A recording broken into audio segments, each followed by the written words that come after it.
whole story is part of a very unhappy record of British relations in the Middle East, which my honourable friend is going to raise again on Friday.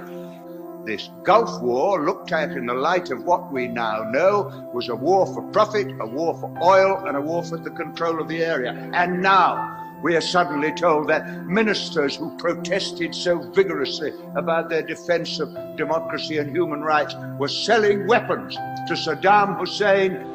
But I was in London in the Blitz in 1940, living in the Millbank Tower where I was born. Every morning I saw Dockland burning, 500 people were killed in Westminster one night by a landmine. It was terrifying. Aren't Arabs terrified? Aren't Iraqis terrified? Don't Arab and Iraqi women weep when their children die? Doesn't bombing strengthen their determination? What fools we are to live in a generation for which war is a computer game for our children and just an interesting little Channel 4 news item. September the 11th was a dreadful event. 8,000 deaths in Afghanistan brought back none of those who died in the World Trade Center.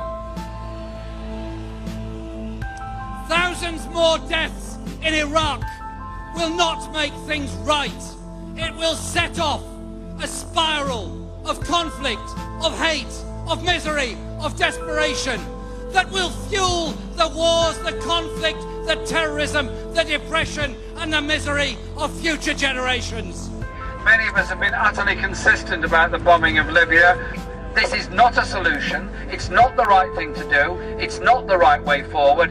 Western involvement brought about most of the problems. We arm them, we supply them, we profit from them, and we happily consort with them. The hypocrisy, the stench of hypocrisy, is something that gets on my nerves beyond belief. Whether it's a lack of strategy worth the name, the absence of credible ground troops, the missing diplomatic plan for a Syrian settlement, the failure to address the impact of the terrorist threat or the refugee crisis and civilian casualties, it's becoming increasingly clear that the Prime Minister's proposal for military action simply do not stack up.